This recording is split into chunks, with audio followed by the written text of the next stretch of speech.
Salut les gars, j'espère que vous allez bien, bienvenue sur la chaîne d'Henrik21, en plus ça rime, bienvenue pour le résumé complet, le résumé mais en plus qui est complet, du chapitre 1077 de One Piece. On a beaucoup plus de détails que les informations que je vous avais révélées hier. Alors hier j'ai parlé également du drama avec Otakut, mais aujourd'hui on va se concentrer uniquement sur le chapitre, sur One Piece et tout ce qui s'ensuit parce qu'on adore ce manga et il se passe pas mal de choses finalement dans ce chapitre qui à première vue avait l'air d'être un chapitre de transition, mais j'ai vu la dernière page, la page finale, le headshot sur Shaka, c'est hyper bien dessiné, il y a du sang, il y a un mort dans One Piece, faut quand même le souligner. Alors on sait pas vraiment si Shaka est un cyborg, si c'est un humain en dessous, même si voilà, c'est un clone du Dr Vegapunk, en tout cas il y a du sang. Et s'il y a du sang, potentiellement c'est intéressant. On va revenir sur l'intégralité des informations, il y a pas mal de petites choses qui se passent, et il y a le chapitre commence, bon déjà il y a la page de couverture où on se rend compte que Judge Smoke et une autre personne, très certainement Queen ou César, se rendent compte que la vraie problématique c'est le Dr Vegapunk, parce que c'est peut-être le plus intelligent de la bande, et que pendant que eux s'amusaient à se tirer la bourre pour fabriquer des armes, lui, malgré sa recherche de paix, avait quelque part plus de génie, et c'est lui qui a été remarqué par le Gorosei. Donc voilà, ils s'en rendent compte, etc. Tutti quanti, c'est génial. La scène d'entrée est importante, c'est peut-être la scène la plus importante finalement de ce chapitre-là, parce qu'elle m'a fait comprendre l'urgence, le danger des gens qui étaient actuellement sur Exide. On a Sentomaru qui nous parle de Ohara, et on a un petit flashback, hashtag résumé, de l'attaque du Buster Call de Ohara, et Sentomaru explique que ce qui va se passer sur Exide va potentiellement être pire.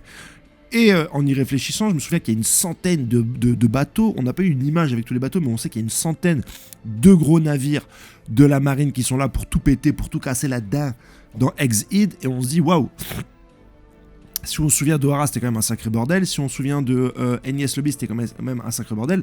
Et ils n'étaient pas sans vaisseaux, il me semble. Là, c'est 100 vaisseaux, 100 navires de guerre qui vont se la foutre, dépenser toutes leurs munitions, tirer sur l'île de Exide. Ça risque d'être assez impressionnant et difficile pour les Mugiwara de quitter cette île finalement. Nonobstant, je ne peux m'empêcher de dire qu'avec un Kuma dans l'équipe, qu'il soit Séraphim ou non, il y a toujours moyen de se téléporter.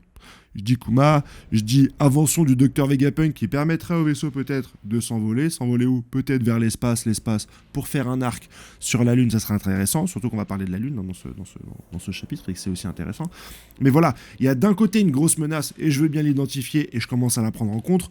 D'un autre côté, vraiment trop de possibilités pour s'en tirer sans avoir un affrontement direct avec la marine, même si ça me plairait. On se souvient que Eiichiro Oda avait dit lui-même qu'il aimerait faire plus de batailles navales dans son manga qui traite de piraterie. On l'écoute ici et on essaye d'apprécier quoi qu'il fasse, quoi qu'il donne.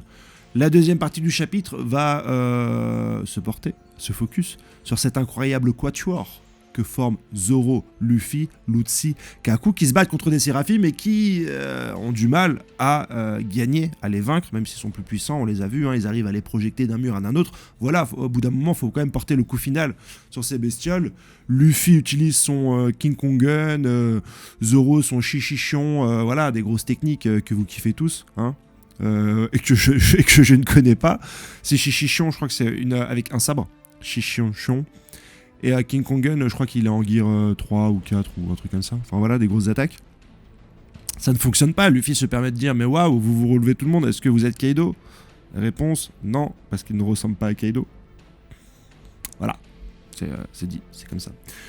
Et c'est là que Zoro va se rappeler une information primale et primordiale qu'il avait depuis Wano Kuni, même Onigashima, et qui va révéler à ses amis. Et c'est pour ça que le titre du chapitre s'appelle j'aurais dû m'en rendre compte plus tôt. Pourquoi? Parce qu'il va dire, ah bah tiens, ces Séraphim, ils ressemblent quand même à King. King parce qu'ils ont des cheveux blancs, une peau bronzée, brune, des ailes noires et une flamme dans le dos. Et il va leur dire, bah écoutez, moi j'ai affronté quelqu'un de similaire à ces personnages, et il se trouve qu'ils ont un point faible, car lorsque la flamme s'éteint, ils deviennent atteignables. Alors que quand celle-ci est pleine de vie, j'ai du mal à les toucher, je dirais même qu'ils sont invincibles. Tout le monde se dit, bah tu te fous de notre gueule mec, ça fait quand même quelques temps qu'on se bat avec, t'aurais pu t'en rendre compte avant. Comique de situation sur le personnage de Zoro qui se perd non seulement physiquement quand il doit trouver son orientation, mais potentiellement aussi qui se perd quand il s'agit de se souvenir de personnages. très charismatique qu'il a affronté par le passé. Voilou. D'autres groupes se battent avec les séraphimes. Nami utilise son bâton magique pour faire venir de l'eau et bloquer un séraphime avec du granit marin, parce que n'oubliez pas que les séraphimes ont mangé, ingurgité des fruits du démon.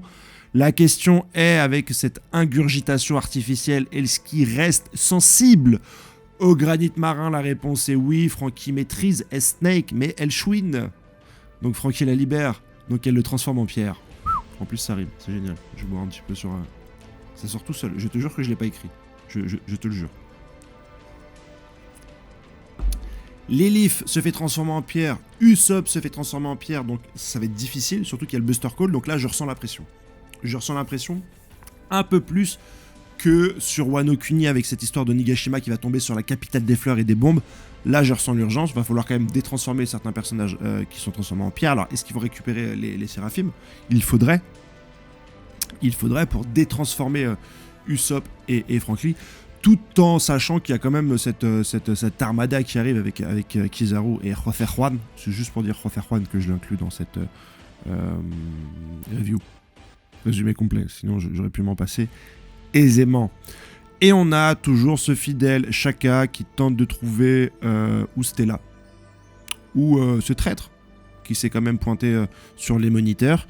Il descend et tiens, il trouve une pièce avec marqué dessus expérience sur les anciens fruits du démon. Ah bah tiens, t'as bien fait de voir un peu les différents endroits qui se trouvent sur ton île. Et qu'est-ce qu'il trouve sur cette pièce? Eh ben, une prison avec qui les membres du CP5, Fort et je ne sais quoi, CP0 et le docteur Vegapunk. Et il dit bah attends, mais je vais vous libérer puisque je suis Shaka, je suis gentil. Et là, headshot. L'image est magnifique. On le voit se tordre suite à l'impact dans son crâne avec une giclée de sang qui explose sur toute la case. Et en fond, le docteur Vegapunk, choqué de cette scène, et qui avait prévenu Shaka quand celui-ci descendait les escaliers. Ah, t'es venu avec un poteau, il y a quelqu'un derrière toi. De ce qu'on sait, on voit l'arme, c'est une arme d'époque de One Piece, c'est pas une arme futuriste.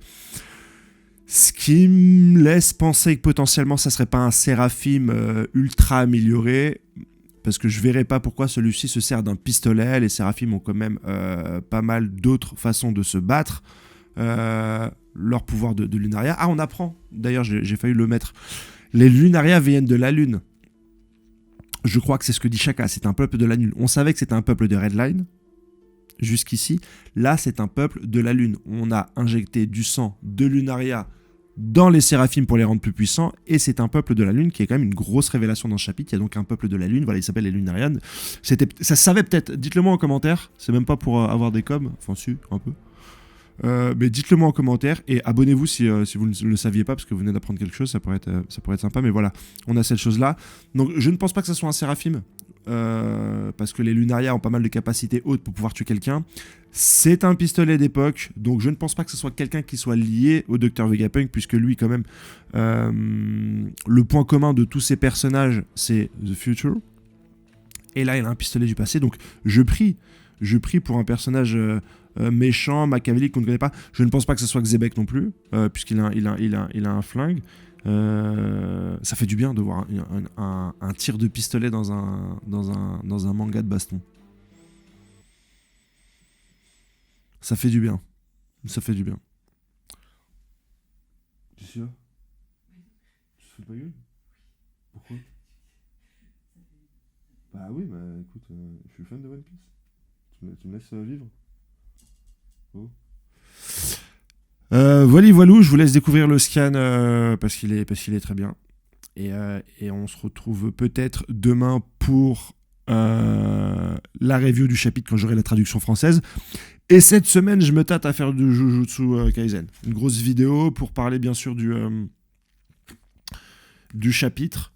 Et j'ai plein de choses à dire sur Jujutsu Kaisen, sur JJK. Voilà. Passez une excellente journée. Ciao, bye bye.